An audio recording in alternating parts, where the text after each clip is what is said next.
Ben, c'est une belle aventure parce que j'étais sur le bureau de direction de Tennis Canada à l'époque. Il y avait Richard Legendre qui était directeur de Tennis Canada à Montréal.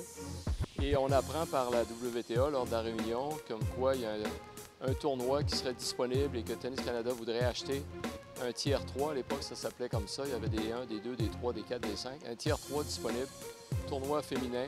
Et là, c'est la bagarre qui commence au sein du conseil parce que les gens de l'Ouest voulaient beaucoup avoir ce tournoi-là. Toronto avait son tournoi, Montréal avait son tournoi, puis nous, on disait Québec. Puis on savait avec Richard que la ville de Québec était une bonne ville de tennis. Alors on disait faut amener ça à Québec. Quand on a commencé tout ça en 1993, c'était vraiment quelque chose là, de vouloir lancer un nouveau tournoi international féminin au Québec. C'était quand même pas évident. Et ça nous prenait une bonne place. Alors, c'est pour ça qu'à Tennis Canada, on a tout de suite pensé à la ville de Québec, au Club Avantage à l'époque.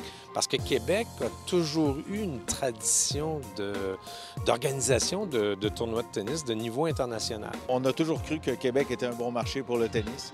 Et la 20e édition, c'en est la preuve, finalement. Et on avait besoin de ce genre de tournoi pour développer nos athlètes, vraiment. Mais il faut dire qu'il n'y en a pas tant que ça des tournois disponibles. Alors, on a sauté sur l'occasion quand il y a eu un tournoi de cette catégorie sur le circuit WTA. Qui s'est avéré disponible. À l'époque, on a sauté sur l'occasion. On a choisi Québec par rapport à quoi? Vancouver, Calgary, n'importe où. Et je pense que ça a été le bon choix.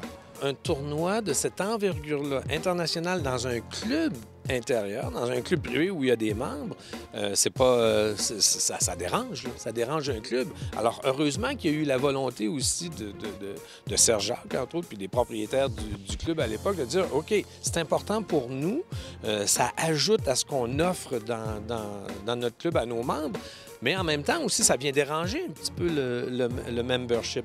Alors, c'était assez rare, ça, qu'on pouvait faire un événement de cette envergure-là dans un club intérieur privé. Mais assez vite, on a vu que oui, que ça allait bien marcher et ça a bien démarré. Puis après ça, ça a déménagé. Mais le départ était extrêmement important. C'est parti sur des bonnes bases.